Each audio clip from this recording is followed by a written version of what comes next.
Olá pessoal, sejam todos bem-vindos ao canal. Hoje mais uma aula daquela série de aulas sobre imunização. Hoje, especificamente, nós vamos estudar a vacina pentavalente, que é uma vacina que faz parte do calendário nacional de imunização. Então, eu convido você a ficar hoje comigo nessa aula, deixar o seu like, deixar o seu comentário, se inscreva, isso é muito importante aqui para o canal. Então, vem comigo hoje estudar um pouquinho sobre a vacina pentavalente. Vamos iniciar hoje a nossa primeira aula estudando aqui a vacina pentavalente, começando pela indicação da vacina. Bem, a vacina pentavalente, pelo próprio nome, né, a gente consegue já identificar ela, que ela é uma vacina que previne 5 doenças, por isso que ela é penta, tá? Então, nós temos aqui a proteção contra a difteria, o tétano, a coqueluche, a hepatite B e também as infecções causadas pelo Haemophilus influenza B. Então, é uma vacina que protege contra 5 doenças, por isso que ela é penta. Ela é indicada para a vacinação de todas as crianças menores de 5 anos que fazem parte do Esquema Nacional de Imunização. Então, todas as crianças menores de 5 anos devem receber a vacina pentavalente.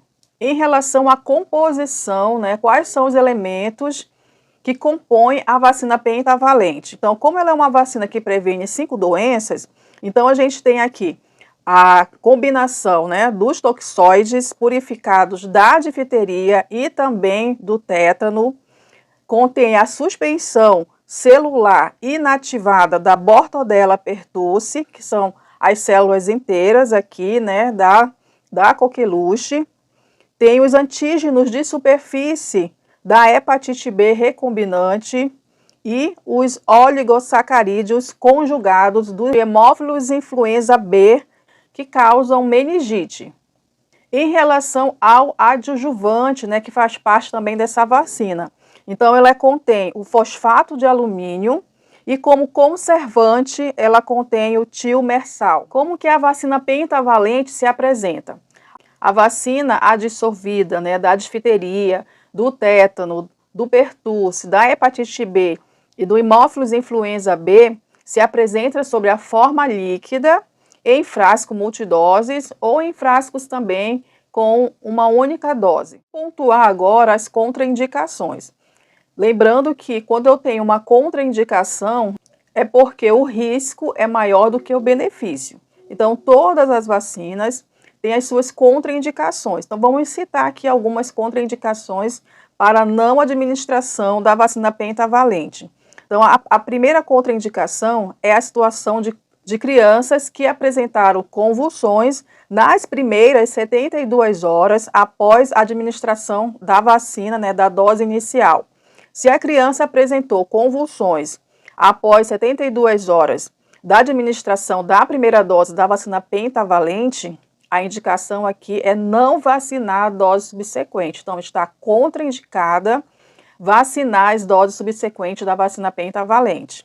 Se a criança apresentou também episódio hipotônico hiporresponsivo nas primeiras 48 horas após a administração da vacina, também é contraindicado vacinar as doses subsequentes.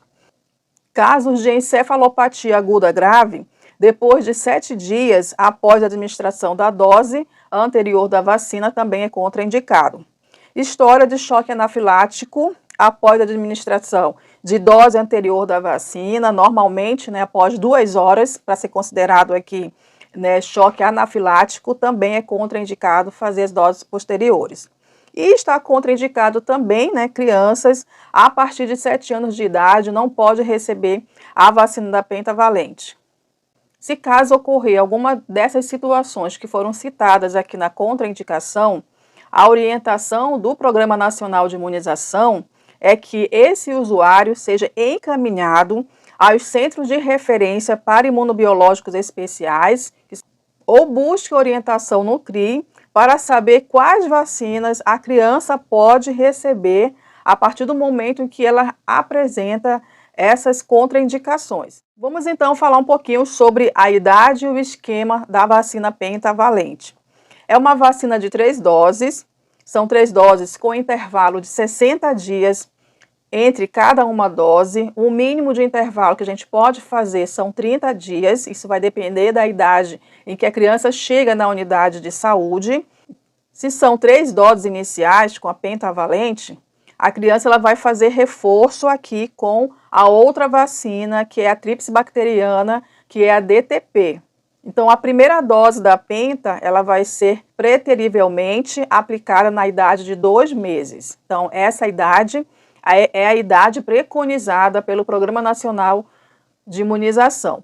A segunda dose, preterivelmente aos 4 meses, e a terceira dose aos 6 meses. Então, essa é a idade preconizada para receber as doses da pentavalente. Caso a criança chegue fora dessa idade preconizada, o profissional de enfermagem ele precisa avaliar, né, o tempo e o intervalo entre uma dose e outra. Então, a criança recebe as 3 doses iniciais com a pentavalente e aí ela vai fazer reforço com a vacina DTP, que é a vacina tríplice bacteriana, que previne contra 3 doenças bacterianas, que é a difteria, o tétano e a coqueluche, no caso o P aqui, da DTP, é o pertussis. Então, o primeiro reforço dessa vacina DTP vai ser feito na idade de 15 meses, né, 1 ano e 3 meses, e ela vai receber um segundo reforço também na idade de 4 anos. Lembrando que a idade máxima para receber as vacinas que contêm o pertussis de células inteiras, como no caso da penta ou da DTP, deve ser até 6 anos, 11 meses e 29 dias. Então, os profissionais precisam atentar para a faixa etária de idade máxima na hora de administrar ou a pentavalente, que também tem o pertussis, ou a DTP, que também tem o pertussis, tá? Então, essas vacinas, elas só podem ser administradas na idade máxima de 6 anos, 11 meses e 29 dias, já que ela é contraindicada em indivíduos a partir de 7 anos. Nós vamos fazer uma abordagem agora sobre o volume, a via e o local de administração dessa vacina. Então, o volume a ser administrado pela vacina pentavalente, né, é de 0,5 ml. A via é a via intramuscular, administrar de forma profunda na via intramuscular. E o local a ser vacinado, né, pela via intramuscular, nós temos aqui 2 observações para fazer em relação ao local de aplicação dessa vacina, que é pela via intramuscular. Então, nós temos aqui a orientação para a aplicação dessa vacina em crianças menores de 2 anos, administrar no músculo vasto lateral da coxa, tá? E nas crianças acima dessa idade, pode ser feito ali no deltoide. Não é recomendado administrar na região glútea em decorrência da maior concentração de tecido adiposo nessa região, sendo que a administração da via intramuscular deve ser profunda. Então, para evitar erros na via, a administração na região glútea não é recomendada. Vamos agora fazer uma abordagem em relação aos eventos adversos. Então, a vacina pentavalente, ela pode provocar vários eventos adversos. Em geral, esses eventos acontecem nas primeiras 48 horas a 72 horas após a aplicação da vacina. Em geral, essas reações se devem ao componente pertussis, que é o principal responsável aqui por essas reações indesejáveis. Em geral, são eventos leves e que melhoram sem nenhuma complicação ou nenhum tipo de sequela e não contraindicam as doses subsequentes. Mas algumas crianças podem apresentar aqui, né, que são as reações mais frequentes em relação a quase todas as vacinas pela via intramuscular, que é a vermelhidão no local da aplicação, a dor, a febre, a irritabilidade, a perda do apetite e também o choro contínuo. Então, são reações comuns, né, esperadas já da vacina pentavalente em relação à via de administração. Por conta de algumas reações locais da aplicação da vacina pentavalente, é recomendado aqui as compressas frias no local da aplicação. Isso vai diminuir a dor local, melhorando a mobilidade do membro. Em casos mais intensos, onde a dor, né, ela fica mais intensa, é recomendado o uso de medicações para a dor, mas lembrando sempre que é sob prescrição médica. Qualquer sintoma grave ou algum sintoma que é inesperado ou atípico, né, da vacina pentavalente, isso deve ser notificado ao serviço de saúde que realizou o procedimento. Se esses eventos adversos se prolongarem por mais de 24 ou 72 horas, dependendo do sintoma, esses sintomas devem ser também investigados para verificação de outras causas, tá? Então, comunicar também o serviço à unidade de saúde que realizou o procedimento de vacinação.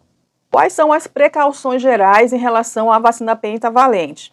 Em geral, se a pessoa apresentar febre no dia da aplicação, né, febre média ou febre alta, é recomendado, nesse caso aqui, adiar a vacinação para um outro momento, até que a criança melhore os sintomas, para não se atribuir a vacina às manifestações da doença. Crianças com risco de hemorragia, que tenham casos de hemofilia ou trombocitopenia, ou que está fazendo uso de anticoagulantes ou outros distúrbios de coagulação, a orientação aqui é que pode ser utilizado, nesse caso, a via subcutânea para a administração da vacina pentavalente. Então, o profissional, antes de iniciar a vacinação, precisa fazer essa abordagem, essa investigação, para ela apresenta algum risco de hemorragia. Então, nesse caso, recomenda-se sim usar a via subcutânea. Finalizando a aula de hoje, muito obrigada por vocês terem ficado até o final. Se você gostou, deixe o seu like, deixe o seu comentário, aproveita, faz a sua inscrição, que eu te aguardo então na nossa próxima aula, onde nós vamos resolver várias questões referentes à vacina pentavalente. Então aguardo vocês.